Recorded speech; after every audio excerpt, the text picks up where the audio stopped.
नमस्कार दोस्तों, ये है Realme का XT।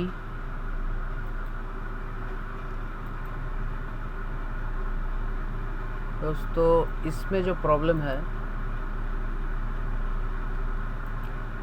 ये स्विच ऑन कंडीशन में ये चार्ज शो नहीं हो रहा था। इस पे स्विच ऑफ कंडीशन में ये चार्जिंग शो हो रहा था।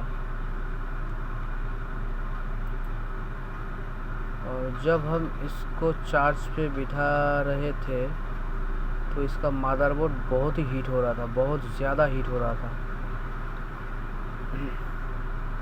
और ऑन होने के बाद ऑटो रिस्टार्ट हो रहा था। ऑटो रिस्टार्ट मतलब स्विच ऑफ ही हो रहा था, ऑटो रिस्टार्ट नहीं, स्विच ऑफ हो रहा था। 6 या 7 सेकंड के अंदर अंदर ये स्विच ऑफ हो रहा था। कभी कभी ये ऑटो रिस्टार्ट जब मारते हैं, रिस्टार्ट मारने के बाद जब ऑन हो रहा था तब ये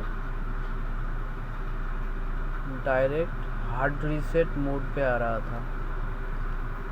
तो कहीं ना कहीं इसका वॉल्यूम पत्ता भी शॉर्ट हो सकता है। वॉल्यूम पत्ता से भी ये हार्ड रीसेट का प्रॉब्लम हो सकता है।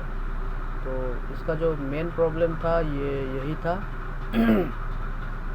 मदरबोर्ड बहुत ही हीट हो रहा था और चार्ज शो नहीं हो रहा था, ठीक है। और मोबाइल ऑन नहीं हो रहा था, बहुत देरी से ऑन होता है ये। तो इसमें ये सब प्रॉब्लम था। तो हमने पहले नीचे से काम करना शुरू किया। नीचे से मतलब इसका जो चार्जिंग सीसी और फ्लेक्स है इसको हमने पहले क्लीन करके फिर से बिठाया।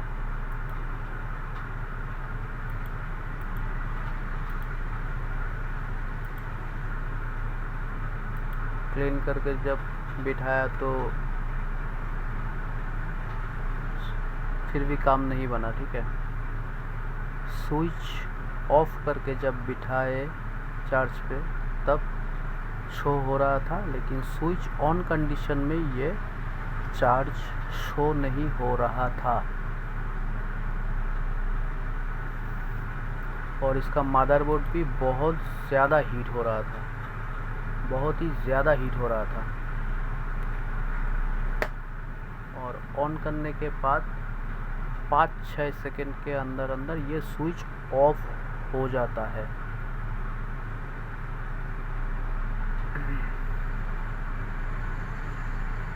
तो पहले जो मेरा काम बनता है वो है इसका जो मदरबोर्ड हीटिंग हो रहा था उसको पहले चेक करना। तो ये चार्जिंग जो फ्लेक्स है उससे भी ये प्रॉब्लम हो सकता है। कभी कभी होता है कि चार्जिंग फ्लेक्स अंदर से शॉर्ट होने के वजह से ये मदरबोर्ड हीटिंग होता है। तो हमने चार्जिंग जैक को पहले क्लीन करके लगा के देखा, फिर भी हीटिंग हो रहा था। हमने उसका फ्लेक्स चेंज करके देखा, फिर भी वही हो रहा था। उसके बाद बैटरी का जो कॉइल उसको हमने चेंज करके देखा, क्योंकि ये रिस्टार्ट मार रहा था। तो कॉइल को भी चेंज करके देखा। हालांकि वो कॉइल से मदरबोर्ड हीटिंग का प्रॉब्लम नहीं हो सकता है, फिर भी हमने देखा कॉइल को चेंज करके, ठीक है, फिर भी वो रिस्टार्टिंग का प्रॉब्लम था। बैटरी भी चेंज करके देखा, काम नहीं बना। हार्ड रीसेट का जब प्रॉब्लम हो रहा था, ऑटोमेटिक हार्ड रीसेट मोड पे आ रहा था, तो वॉल्यूम के पत्ता से भी हो सकता है, इसलिए उसको भी हमने चेंज करके देखा, काम नहीं बना। और मदरबोर्ड हीटिंग हो रहा था वो तो अलग बात है। तो मेरे यहाँ पे दोस्तों जिस कारण से ये प्रॉब्लम आ रहा था वो हम बता रहे हैं।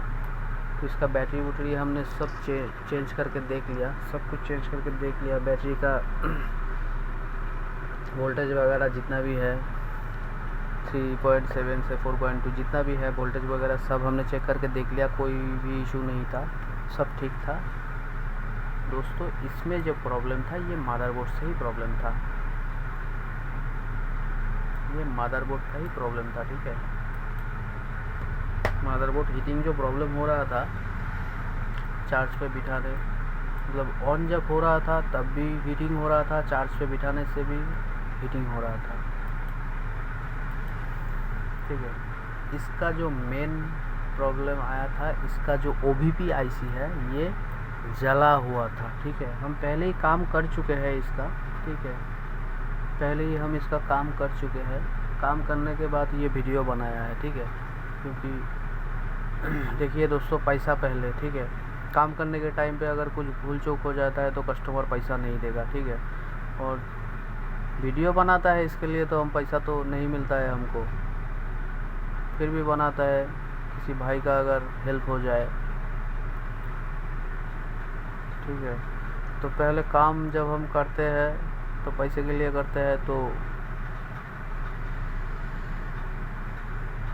काम करने के टाइम पे हम वीडियो खूब कम ही बनाते हैं, जब लगता है कि बनाना चाहिए तब बनाते हैं। तो मेरे इस केस पे ये OBP IC दोस्तों, ये OBP IC ख़राब था, बस और कोई ख़राब नहीं था, ये OBP IC का ही प्रॉब्लम था, ठीक है। और OBP IC को चेंज करने के बाद मेरा जितना भी प्रॉब्लम था वो सब सॉल्व हो गया दोस्तों, ठीक है। वो बोर्ड हीटिंग जो मेरा जो पहला जो प्रॉब्लम था, बोर्ड हीटिंग, चार्जिंग शो नहीं हो रहा था, और चार्जिंग का जो इशू था और बोर्ड हीटिंग का जो प्रॉब्लम था, ये OBP IC चेंज करने से हो गया। ये OBP IC जला हुआ था, ठीक है। थोड़ा सा हमने इसको चाकू से या ये से दबाया तो ऑटोमेटिक टूट गया, थोड़ा सा लगा हुआ था, ठीक है। तो उसको चेंज करने से बोर्ड हीटिंग का जितना भी प्रॉब्लम था ये सब सॉल्व हो गया। आपका जो प्रॉब्लम आएगा वो दूसरा किसी जगह से भी हो सकता है, तो मेरे जहाँ से प्रॉब्लम आया है हम वही से बोल रहे हैं, ठीक है। और दोस्तों एक बात हम बोलना चाहेंगे, मेरे इस चैनल पे जितना भी FRP का हम वीडियो डालते हैं ना, तो मान लीजिए कि जो भी हम लोग जो भी टूल को यूज़ करते हैं, देखिए 3 महीना पहले या 5 महीना पहले हम जो वीडियो डाले हैं, ठीक है, किसी भाई ने या किसी भैया ने मेरे यहाँ पे कमेंट पे किया है कि ये काम नहीं कर रहा है, तो काम कैसे करेगा भैया या भाई साहब, आप ही बोलिए कैसे काम करेगा। अगर मान लीजिए कि हम अनलॉक टूल यूज़ करते हैं, तो Y20 का हम 5 महीना या 6 महीना पहले Y20 का अनलॉक टूल से किया है, तो 5-6 महीने या 7 महीना के बाद वो आके देख रहा है कि उसका अपडेट बंद हो गया है, तो हम क्या करेगा, है ना। तो मेरा तो यहाँ पे फॉल्ट नहीं है ना, तो आप लोग समझ सकते हैं भैया, ठीक है। तो जब काम होता है तब हम काम दे रहे हैं, ठीक है, मेरे हिसाब से जो होता है, तो इसलिए ठीक है ना, ये मेरा फॉल्ट नहीं है भैया, ठीक है।